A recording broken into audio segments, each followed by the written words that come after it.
battlefield. Streets sound surrounding us in a misty place. By the trees, lost in the foggy forest land. By the blowing wind, lost in the foggy forest land. By the blowing wind, lost in the foggy forest land. By the blowing wind, lost in the foggy forest land. By the blowing wind, we're lost now, and darkness surrounds us with fear. We're riding to figure out the secrets beyond the trees. Lost in the foggy forest land. By the blowing wind, lost in the foggy forest land. By the blowing wind, lost in the foggy forest land. By the blowing wind, lost in the foggy forest land. By the blowing wind.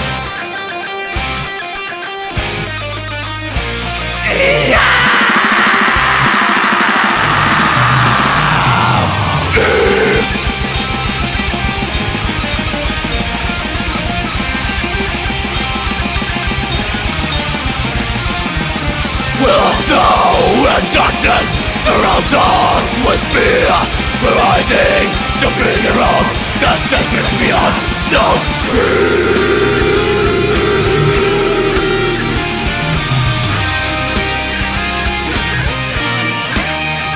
Oh, lost in the foggy forest land. By the blowing wind, lost in the foggy forest land. By the blowing wind.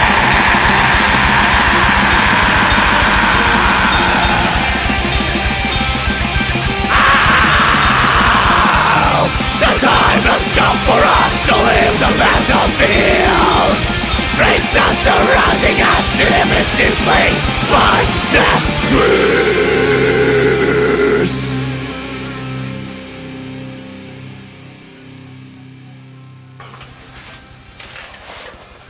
Vor 9 Jahren erschien unser allererstes Album Craving.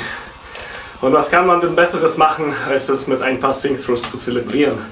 Habe ich mir einfach überlegt, singe ich einfach 3 Songs von dem Album am Stück durch und versuche mich ein bisschen daran zu erinnern, wie es entstand und was es war. Aufgenommen haben wir es schon vor 10 Jahren im Alpha Sound Studios in Dortmund. Aufgenommen hat es der Lars Schlüter und gemixt hat das der Seb von Orden Ogern. Ich weiß noch, im Jahr 2009 hat ein Freund von uns, Christian Rössner, aka Ziege, mich kontaktiert und meinte so, Ivan, du suchst doch ein Tonstudio, oder ich habe ihn kontaktiert, kann auch sein, von wegen, dass ich ein Tonstudio suche. Und er meinte so, ja, ich kenne Seb von Orden Ogern und er macht ziemlich gute Aufnahmen, ja, für einen kleinen Beutel. Sprich, wir waren alle noch Schüler. Waren wir noch Schüler? Ne, zu dem Zeitpunkt 2009 war ich noch kein Schüler mehr, aber auch kein Student. Und 2010 waren wir zum größten Teil Studenten. Und ja, ich glaube 2009 haben wir dann mit Seb telefoniert. Und, ups, nicht umfallen.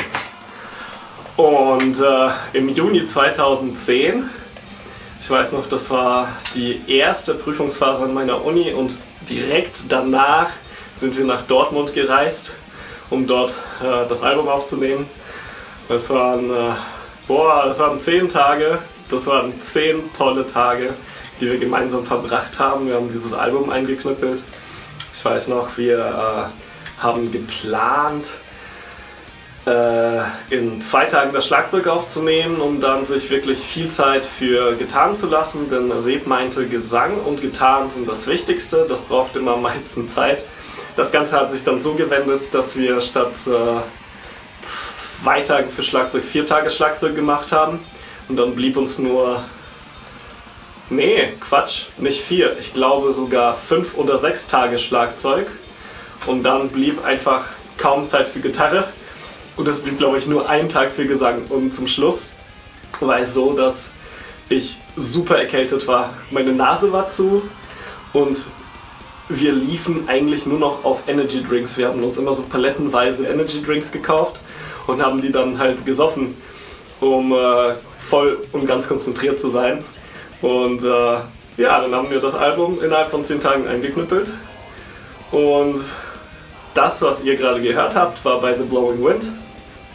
Das ist der kürzeste Song des Albums oder allgemein, was wir mit Craving jemals geschrieben haben.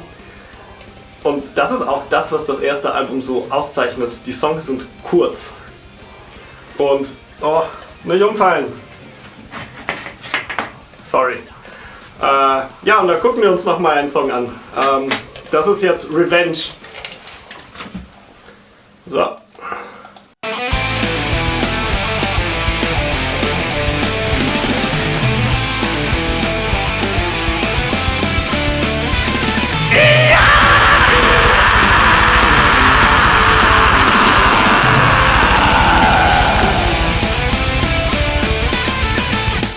Time stands still.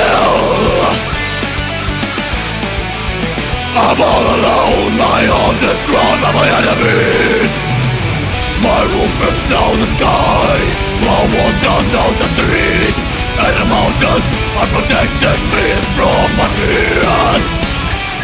I will take the stars from the midnight sky, from them all to the land, I'll make a hole in the sky, screaming words to the night, with my turn to the sea. I have to survive, this is my destiny. I will take the stars from the midnight sky, from them all to the land, I'll make a hole in the sky, with my words to the night, with my turn to the sea. I have to survive, this is my destiny. My mind is focused, cold and flesh. My sun was rich, retribution.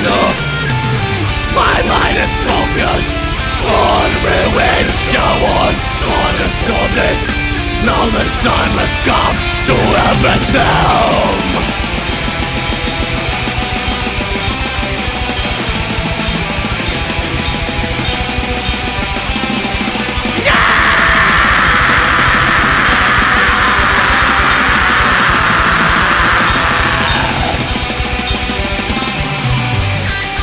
I'll take the stars from the midnight sky, throw them over the land, I'll make a hole in the sky, scream words to the night, with my turn to the sea. I have to survive, this is my destiny. I'll take the stars from the midnight sky, throw them over the land, I'll make a hole in the sky, scream words to the night, with my turn to the sea. I have to survive, this is my destiny. It is my sacrifice for precious stars. It is my gift to the sphere.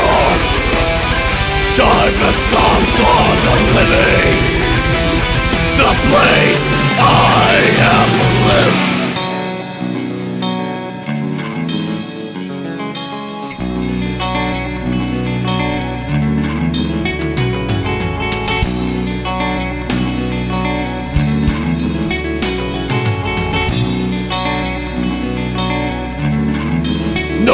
The moment is coming near. In the darkness I disappear. The lesson I learned so many years ago is just so far enough for my vengeful goal. This is my revenge. I avenge my kin. This is my reckless revenge. I hope that I will kill them all. Destruction was enough for me. It's time to go.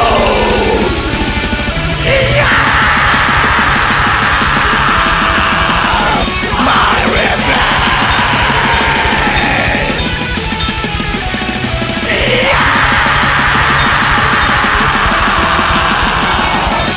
This is my revenge.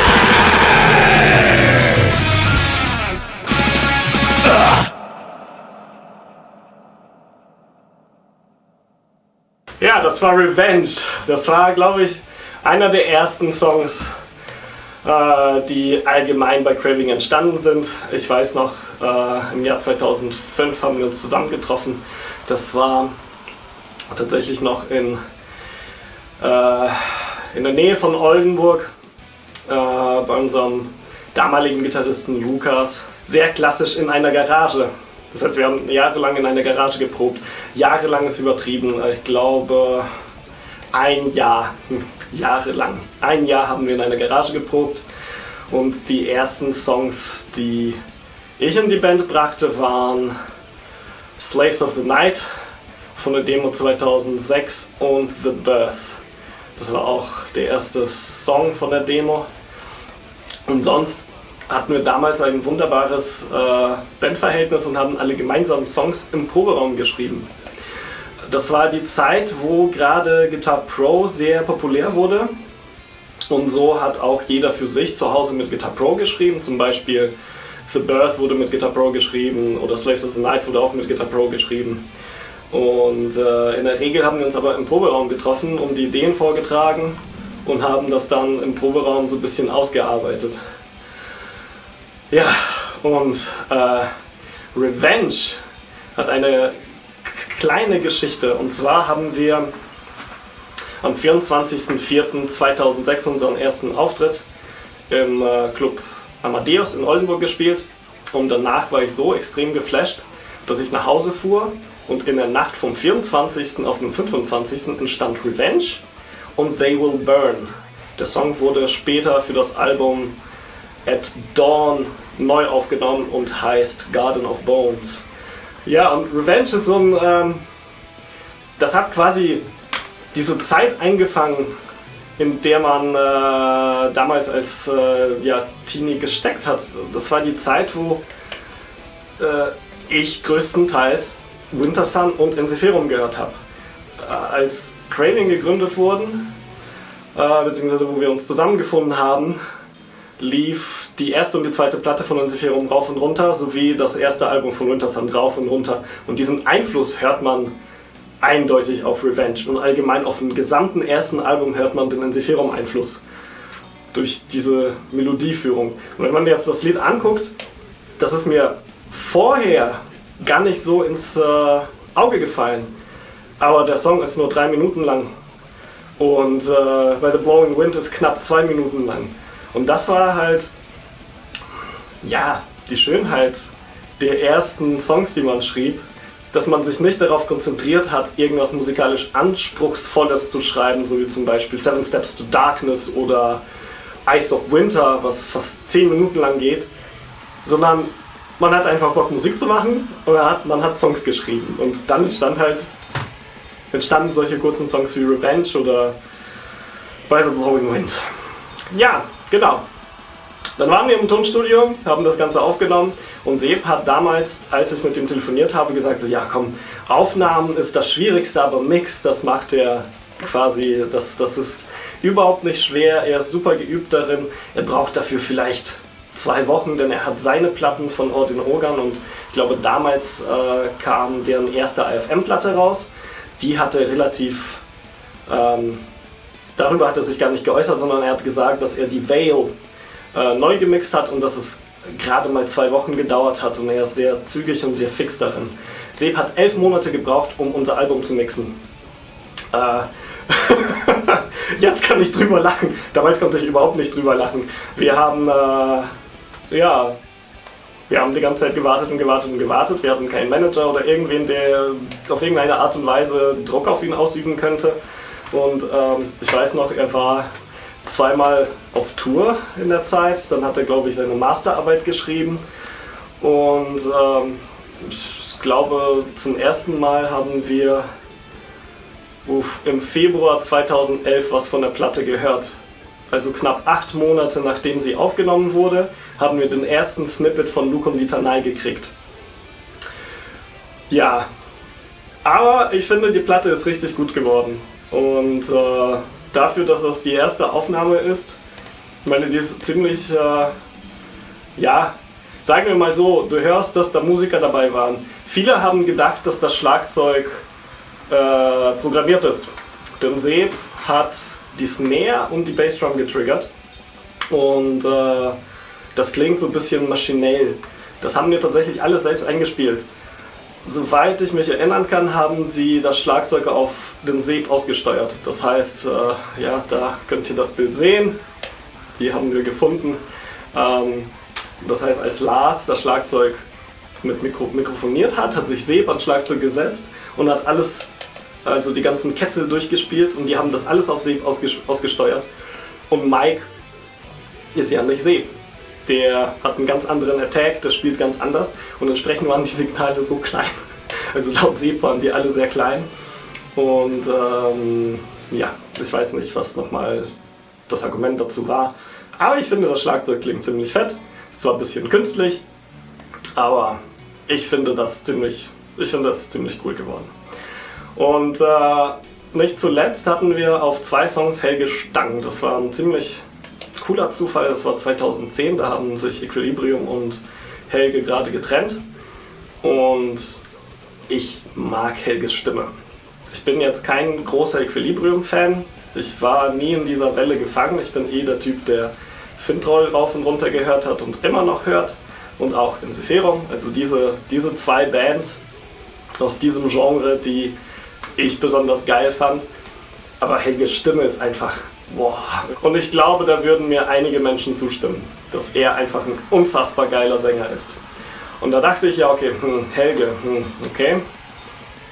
Es wäre schon ziemlich geil, wenn er so eine Strophe oder irgendwie ein Refrain oder ein bisschen was bei uns einsingen könnte.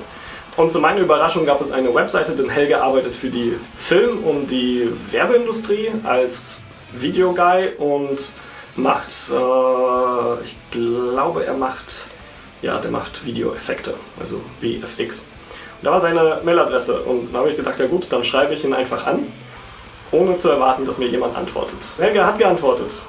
Und er hat sich damals die Demos angehört, die wir hatten und meinte so, hey, das gefällt mir, coole Sache.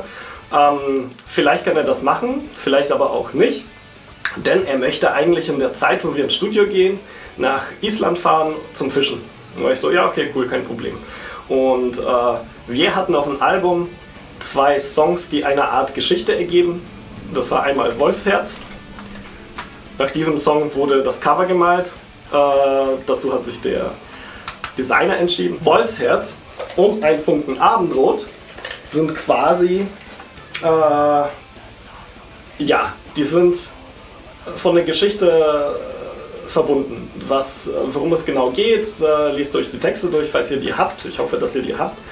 Und jedenfalls meinte ich dann zu Helge so, hier, wir haben so eine Werwolfsgeschichte. Hast du Bock, das einzusingen? Und er meinte so, ja, coole Sache. Und dann habe ich ihm das Konzept vorgestellt und er meinte so, ach krass, ungefähr die gleiche Idee hatte er schon mal für Equilibrium und es hat ihm gefallen.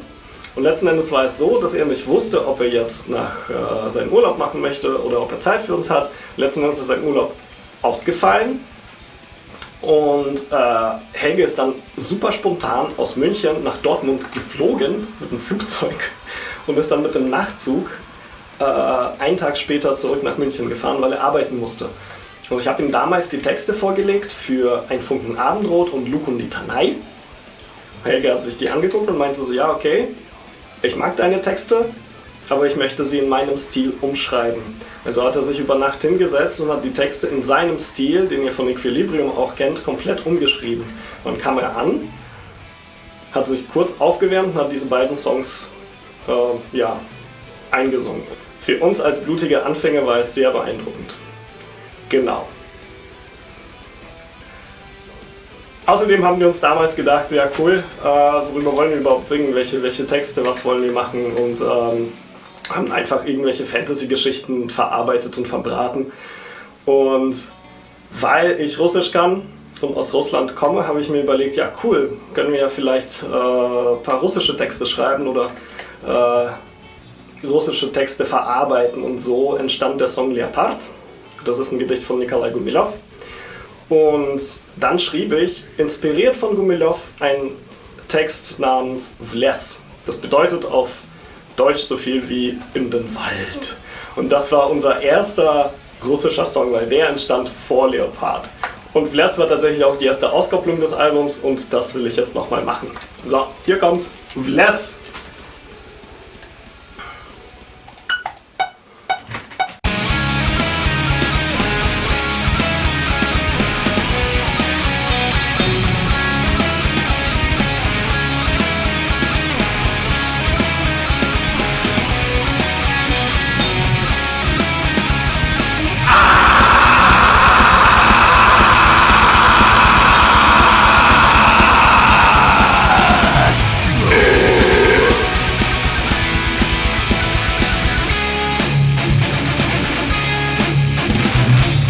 Идем мы в поле со друзьями, Нам ясно, как попали.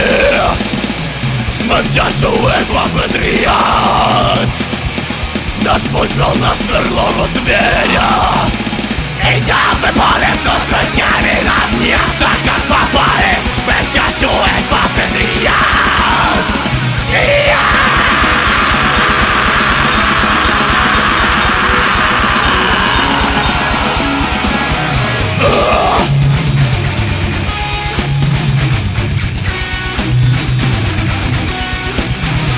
В лес, в лес, в лес, в лес.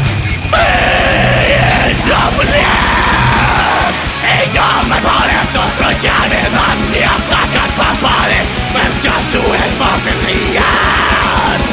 Наш путь вел нас в берлогу зверя. Вперед, вперед, мы все смело победу нашу одержать. Тревожно эльфы посмотрели, дриады радостно запели свою нам песню, чтоб сказать. Как рады все они нас видят, зло пытается увидеть, а мы пришли зло побеждать. Оу, сияет меч во свете солнца, блестят кольчуги на груди, меняется оттенок света. Из черного цвет крови.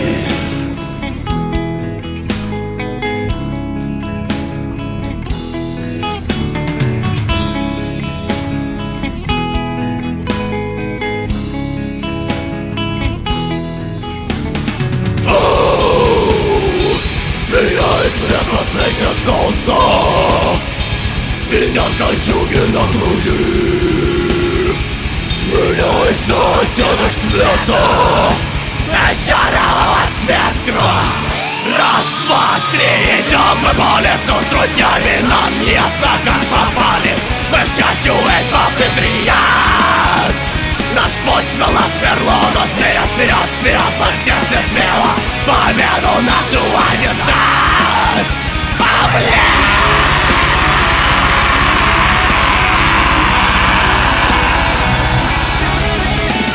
В лес.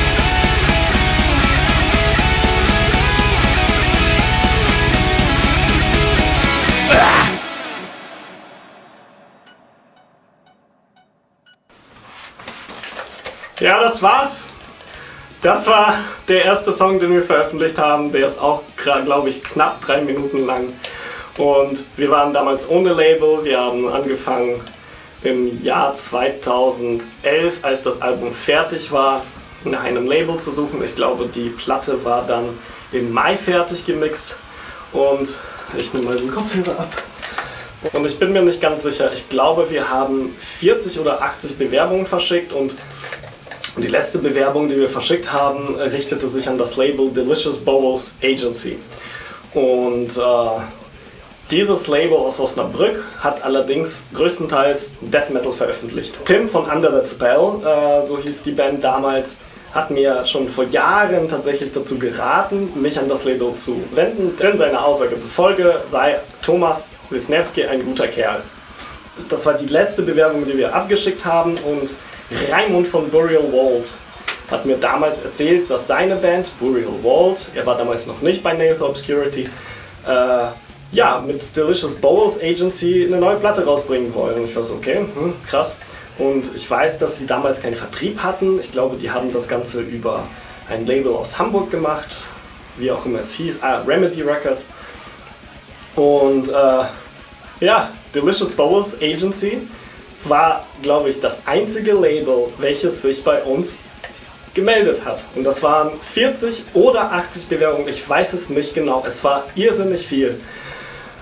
Und er hat gesagt, ja, mein Label für Death Metal werde ich aufgeben, aber ich werde ein neues Label gründen. Und das hieß Apostasy Records. Ja, und der Rest ist Geschichte. Das ist unser Vertrag von Apostasy Records von damals. Das habe ich mir damals eingerahmt, denn mit meinen 25 oder 26 Jahren habe ich mich unfassbar darüber gefreut, dass wir jetzt endlich eine Platte rausbringen, und das war so eine unfassbar motivierende Zeit. Wir hatten so unendlich Bock. Ja, und der Rest ist Geschichte. Ein Jahr später haben wir Dawn rausgebracht und sind auf Tour gegangen. Und das waren ganz, ganz, ganz, ganz tolle Zeiten. Und ich hoffe, dass noch mehr tolle Zeiten in der Zukunft liegen. Vielen Dank fürs Einschalten. Diejenigen, die es bis hierhin geschafft haben, vielen Dank. Danke für euren Support. Dieses T-Shirt werden wir vielleicht neu auflegen. Guckt mal hier hin. Ja, genau. So hätte es eigentlich aussehen sollen. Und ja, danke fürs Zuhören, danke fürs Einschalten und bis zum nächsten Mal. Mit diesem Oschi hier habe ich so die ein oder andere witzige Erinnerung. Ich fasse mich mal möglichst kurz. Ja, es hat damit angefangen, dass ich irgendwann halt Ivan kennengelernt habe. Beziehungsweise er hat den ersten Schritt gewagt.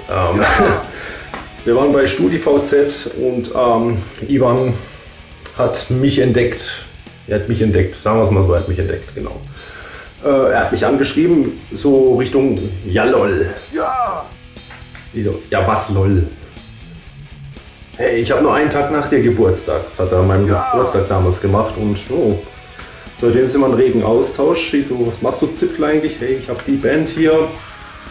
Hier, guck doch mal unsere Demos an, die CD hier ist raus und dann kam noch eine Demo, da kam noch eine Demo. So ging das immer weiter und dann habe ich so diese 4-5 Jahre quasi die Entstehung von diesem Ding hier miterlebt und irgendwann wollte er ein Album aufnehmen und irgendwann war es dann auch da, nach ewig lang Aufnehmen, Misch, Master, keine Ahnung, Prozess. Jedenfalls, das Ding hier ist rausgekommen und wenn man sich überlegt, was das für Demo-Versionen im Voraus waren, ist das Ding hier echt die Bombe. Es hat eine übertrieben moderne Produktion, vielleicht sogar viel zu übertrieben. Damit untertreibe ich nicht mal. Jedenfalls, das Ding böllert dermaßen abartig aus der Anlage. Bietet alles, was Craving von damals bis heute einfach auszeichnet. Brachiale Gewalt, melodische Passagen und alles dazwischen.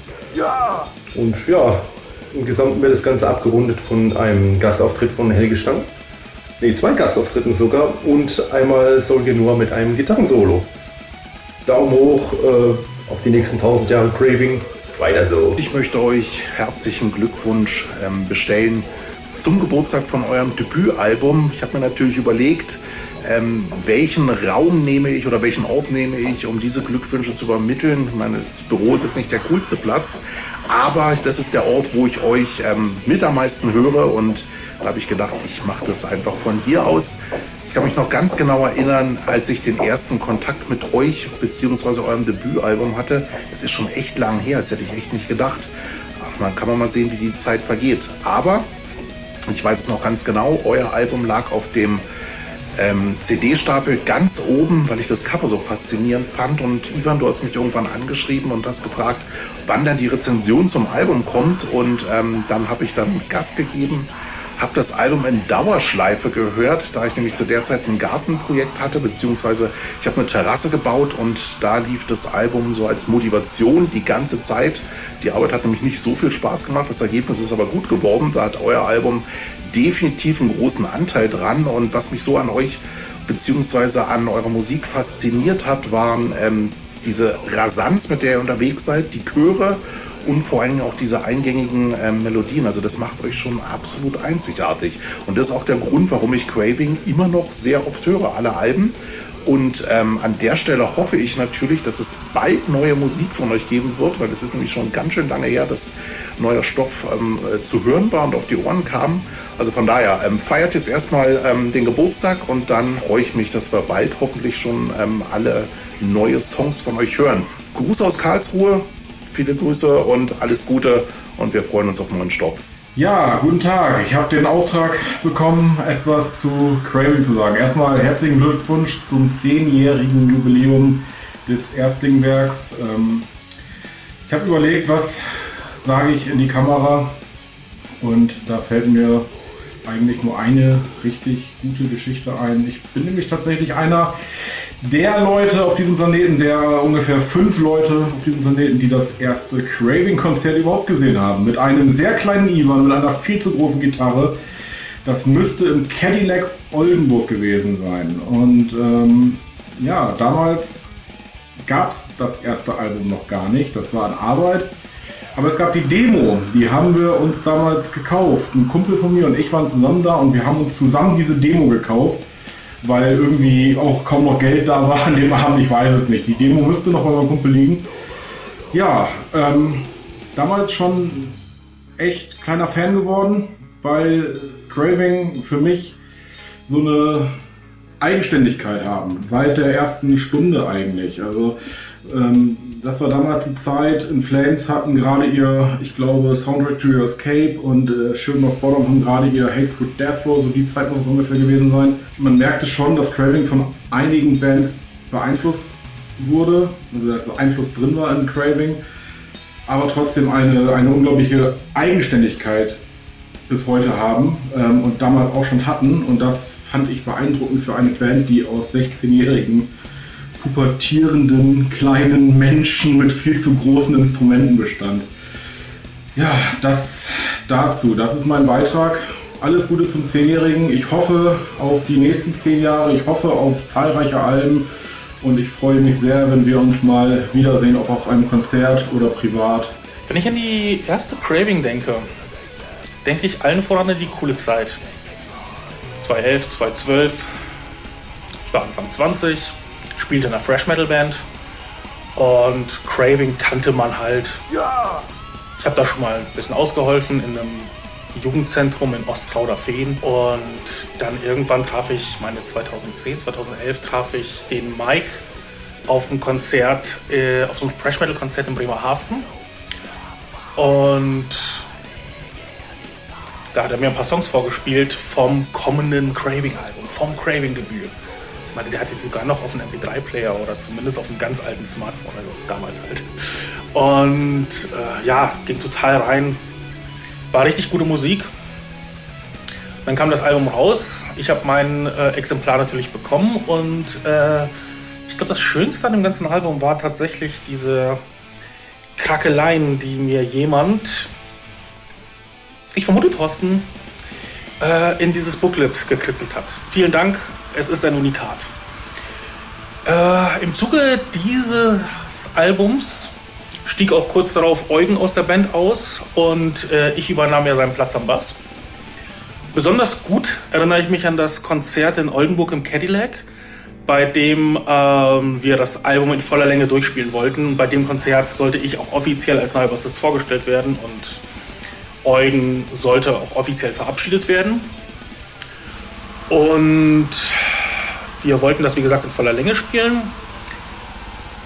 Und ich hatte in meiner Verpeiltheit die Loks für meinen Bass vergessen. Das heißt, die Dinger, an die man einen Gurt schnallt. Normalerweise sind die fest verschraubt. Ich weiß nicht mehr, wie ich es hinbekommen habe. Fragen an mein, 22-jähriges Ich, wie das geht. Ich krieg's nicht hin.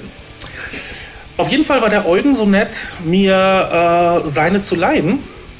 Also habe ich die dran geschraubt, habe meinen Gurt dran gesetzt und habe 9 Songs super durchgespielt. Und dann kam der 10., das war Lug und Litanei. Bei dem Song gibt es Keyboards und der Plan war, dass Eugen für einen Song nochmal den Bass übernimmt und ich die Keyboards bediene. Ich habe also angefangen, habe mich ans Keyboard gestellt und so 1,5 Minuten im Song merke ich, irgendwas stimmt nicht. Und der Eugen kniet auf dem Monitor und spielt den Bass eben auf dem Knie, weil sein Gurt abgeflogen ist, weil seine Strap-Locks ja bei mir steckten. Bin hingerannt, habe versucht, das Ding irgendwie noch zu fixen. Eugen, wenn du das siehst, es tut mir immer noch sehr leid. Ich hoffe, nach 10 Jahren können wir drüber lachen. Ansonsten, ja, herzlichen Glückwunsch Craving, geiles Album. Ich hoffe auf viele weitere. Ja moin, Jonas hier vom Hotel 666 Metal Club e.V. aus Braunschweig. Alles Gute zum 9. Geburtstag von Craving. 2012 rausgekommen und das war auch das erste Jahr, wo ihr hier in Braunschweig gespielt habt. Ich glaube in der Schweinebärmann war damals und seitdem glaube ich 4-5 Mal hier in der Löwenstadt. Sehr gut. Und wird auch nicht das letzte Mal gewesen sein. Wenn Corona vorbei ist, geht's wieder richtig rund. Feiert noch schön. Und ich hoffe, ihr werdet richtig tolle YouTube-Stars. Ja! Macht's gut. Hallo, Björn von Bifrost hier. Craving haben ein Jubiläum zu feiern. Es ist 10 Jahre her, dass dieses kleine Meisterwerk aufgenommen worden ist. Herzlichen Glückwunsch dazu. Ich habe die Jungs damals kennengelernt, die haben sich beim Ragnarok Open Air beworben mit dem Debütwerk von Craving. Und ich habe mir damals einen 2 Meter großen, sehr muskulösen Russen vorgestellt unter dem Namen Ivan und konnte dann später dann Ivan auf dem Ragnarok kennenlernen. Ich weiß noch, damals hat er sich von den Powerwolf-Jungs dann irgendwie mitschminken lassen und wir haben Backstage jede Menge Spaß gehabt und in den Jahren darauf haben Craving dann auch öfters in Marburg gespielt mit dem Nachfolgealbum At Dawn und auch mit dem letzten Album bei Storm. Ist wirklich eine tolle Sache. Ich hoffe, wenn diese scheiß Pandemie rum ist, dass wir uns dann mal wiedersehen und dass auch Craving mal wieder live auf die Bühnen kommt. Wie gesagt, herzlichen Glückwunsch zu eurem Jubiläum. Ja, ich als Ex-Craving-Drummer möchte natürlich auch noch ein paar Worte verlieren. Jetzt zum großen Albumjubiläum. Und ja, ich glaube, ich bin nach Ivan tatsächlich am zweitlängsten in der Band. Ja! Und ja, was soll ich zum Album sagen? Ich denke mal, das erste Album ist für jeden Musiker was ganz Besonderes. War eine mega coole Zeit mit den Jungs damals in Dortmund. Schweiß und Arbeit ins Album geflossen, aber gab natürlich auch richtig viele lustige Momente. Ich muss zugeben, mit meinem Lama-Gedächtnis, ich habe nicht mehr allzu viel auf dem Schirm. Was ich aber weiß, wir hatten so eine traditionelle russische Puppe im Haus. Ich weiß nicht, ob die jemand kennt. Es war so ein fieses Ding, sah irgendwie relativ gruselig aus und die saß da auf dem Sofa rum und irgendwann kam ich auf die glorreiche Idee, Mensch, pack die doch bei Ivan in den Schlafsack. So, und dann kam es halt irgendwann so, dass wir schlafen gehen wollten.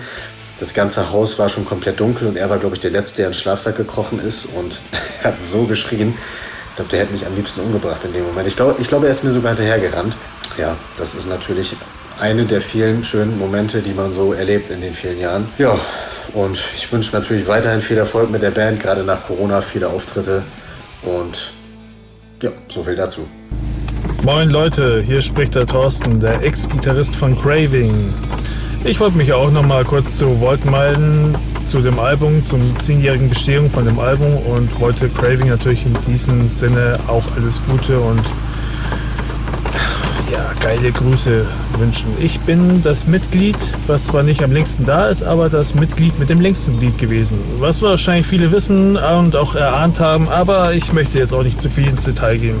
Ich sitze hier gerade in meinem Privatflieger und fliege gleich nach Los Angeles. Ja, man möge es fast nicht glauben, aber ich fliege jetzt da einfach mal hin, weil mir einfach so danach ist, weil mir scheißegal ist, weil das Geld muss raus und ich muss unterwegs sein.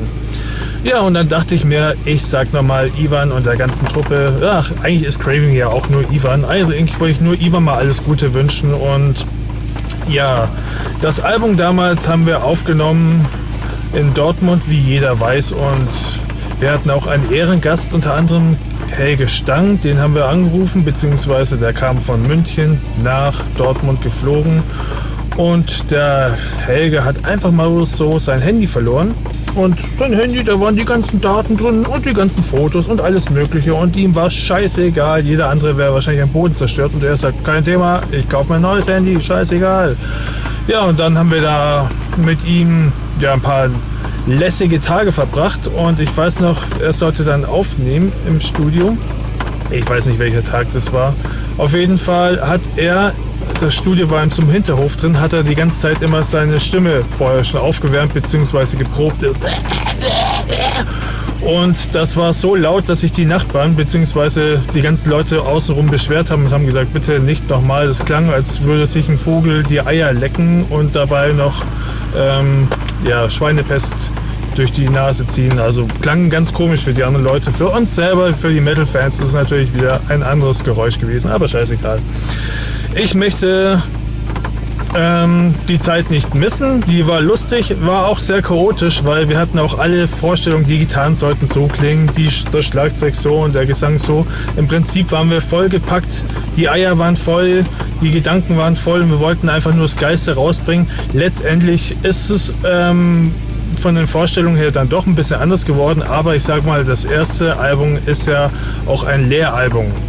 Und ich glaube, das Ergebnis kann sich sehen lassen und ich sag mal, Craving, viel Spaß für die Zukunft und ich muss jetzt auch los, weil ich glaube, der Tower sagt schon, ich kann fliegen. Okay, ihr kleinen Ficker, ich sehe euch vielleicht in Los Angeles oder sonst wo. Ich hasse euch alle und ich bin der Beste.